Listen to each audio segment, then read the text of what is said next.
The key to winning at anything in life is to fail a lot. Now, this might sound kind of weird, but the coach John Wooden said it best.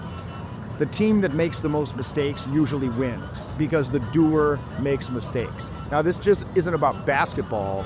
It's about anything in life. It's about charisma, social skills, you name it. So I'm going to show you in this video why screwing up isn't just okay. It's essential if you want to win socially.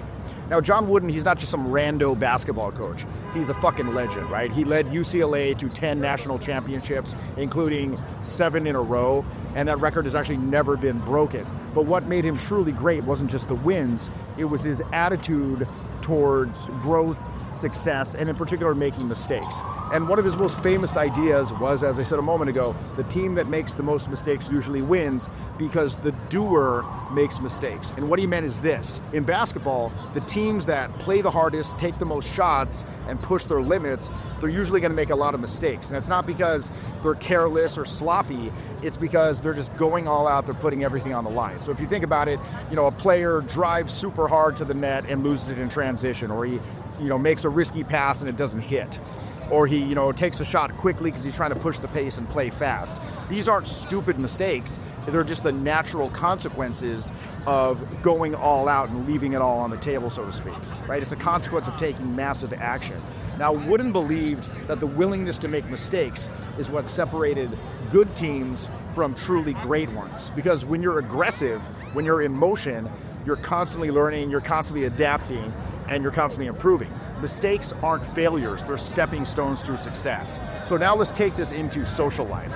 If you're sitting on the sidelines waiting for the perfect moment or worrying about saying the wrong thing, you're like the team that's afraid to take shots. It's like, yeah, you're not making mistakes, but you're also not making any progress. But when you start doing, introducing yourself, starting conversations, taking social risks, yeah, you're gonna fuck up, you're gonna make mistakes. You might say something awkward, you might misread the situation, but those very mistakes are proof that you're in the game. And with every single interaction, you're gonna get sharper, you're gonna get smoother, you're gonna get more confident. But what's the trap that most people fall into? They just stay in their comfort zone, right? They don't take any risks because rejection or awkwardness, it feels scary. Ooh. So let me tell you a little story. A couple months ago, I was in Austin, Texas running a boot camp. I'm at the venue, I've got my students, people who paid to be there and learn, and then there was another group of people from the free event that we ran that weekend. And they're at the same venue. Now my students, even though they were nervous, they were taking action, right? They were approaching people, they were starting conversations, they were making connections, and yeah, they were making a lot of mistakes too. Meanwhile, the people from the free event were just kind of clustered together, taking no action with their dicks in their hands, watching us, afraid to take any action whatsoever or any risks whatsoever, like just frozen, paralyzed in their heads. So here's what happened. Sure, my students got rejected. Some of them got rejected a lot. I also got rejected, but several of them also made real connections. In fact, some of them even went home with people they met that very night, people they wouldn't have connected with if they just stayed in their comfort zone. And the free tour crowd, they went home alone. No growth, no momentum, no epic stories to tell from the weekend. That is the cost of playing it safe, right? The people who stood there and avoided rejection, they ended up rejecting themselves, quite frankly. But the people who pushed themselves, pushed through the fear of making mistakes, they left with progress, they left with growth, and they left with stories that they'll frankly remember for the rest of their fucking life. So which group do you want to be in? Do you want to be in the one that's standing on the sidelines with your dick in your hand, waiting for life to happen? Or do you want to be the ones out there taking risks, making connections, and getting the growth? If you're ready to stop the fucking overthinking, the mental masturbation with all the fucking videos and start taking action, start building the confidence and social skills that you actually want, boot camp is where that happens. You're going to spend the entire weekend fully immersed with real world practice with expert guidance and coaching to help you push through the fear into the unknown where all the growth happens. And trust me, one weekend can completely change the trajectory of your life. So again, click the link in the description below, take that first step towards transforming your life. This is your chance to stop watching all these fucking videos and actually start doing something. So having said all that, let's now talk about making mistakes. Most people view mistakes as failures, but in reality, mistakes are just data. They're giving you feedback on how to improve. Every misstep, every rejection, it's just a little piece of information that's helping you get better. So for example, maybe you approach somebody and they're just not interested. That's not a failure, it's a chance to reflect. Were you too quiet? Maybe your energy didn't match theirs. Maybe you misread the situation. Or maybe you cracked a joke and it didn't land.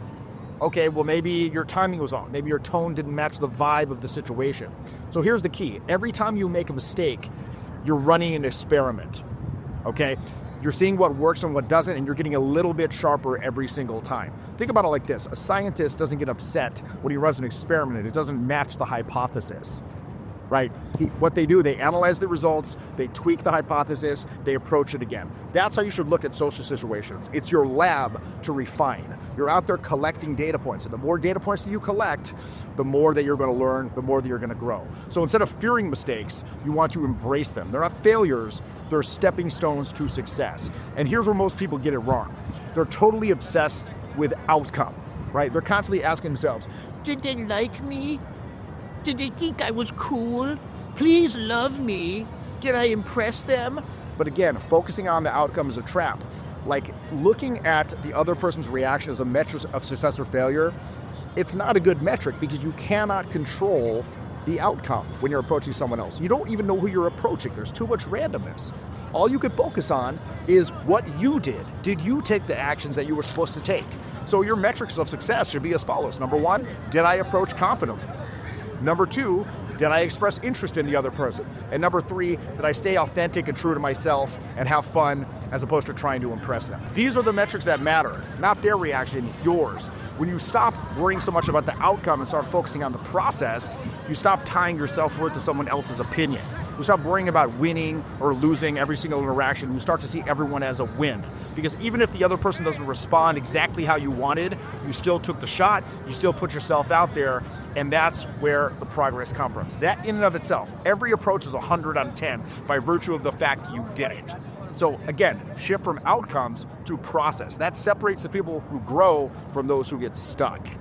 Now, beyond that, momentum is everything when it comes to social success. Very often the hardest part is making that first hello, doing that first approach and putting yourself out there. You have to overcome a certain amount of inertia. But when you start taking action, that's when momentum starts working in your favor. So let me give you a very simple rule to kickstart that momentum, the 30-second rule. In other words, as soon as you enter into a venue, you got to talk to someone, literally anyone, for just 30 seconds. It doesn't have to be perfect. It doesn't even have to matter, right? You just go up and say, hey, how's it going? Or make a comment about the environment. The key is to do this before that hesitation can set in and you get paralyzed into inaction. It's kind of like pushing a big boulder.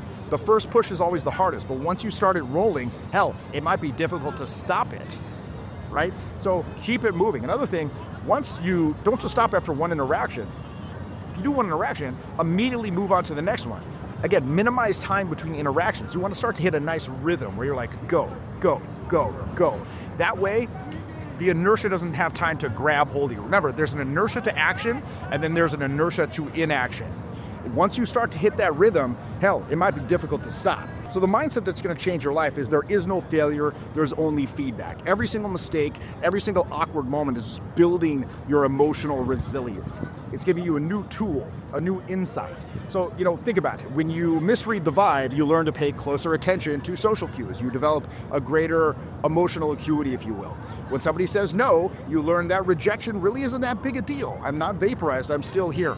Right? So this isn't really just about building social skills, it's also about building emotional resilience. Every time you put yourself out there and face the discomfort of messing up, you start and see that I'm still here. You stop seeing mistakes as something to fear, and you start seeing them as necessary steps on the journey. Remember, people who never make mistakes aren't the ones winning. They're the ones standing on the sidelines, they're staying stuck, they're never growing. The people who are actually succeeding, they're the ones out there doing shit, even if it means they get it wrong sometimes. So the next time you make a mistake, don't beat yourself up and recriminate over it. Remember, mistakes aren't failures, they're the foundation of your success. So to recap here and bring it all together, remember, John Wooden said, the team that makes the most mistakes usually ends up winning, and that's because mistakes are a byproduct of taking action. The more action you take, the more you learn, the more you grow, the more you improve. Mistakes aren't data, they're not failures, they're feedback that shows you what works and what doesn't. Number two, focus on the process, not the outcome, right? Judge your success by your actions, and I take the actions I was supposed to take, not on the other person's reaction as a metric of success. And number three, remember that momentum matters. Take that first step, and every interaction afterwards will get easier. Now here's my challenge for you today. Go out and make a mistake. Go out and fuck up. Crack a joke that might not land. Express interest in somebody else, even if you're nervous about it. Whatever you do, go out there and do something. Because every time you take action, you're building the skills and the confidence that's going to transform your social life. So stop waiting, stop overthinking, get out there, take risks, and embrace the mistakes. That's how you win. It's been your boy Jeffy from Times Square, and I'll see you next time.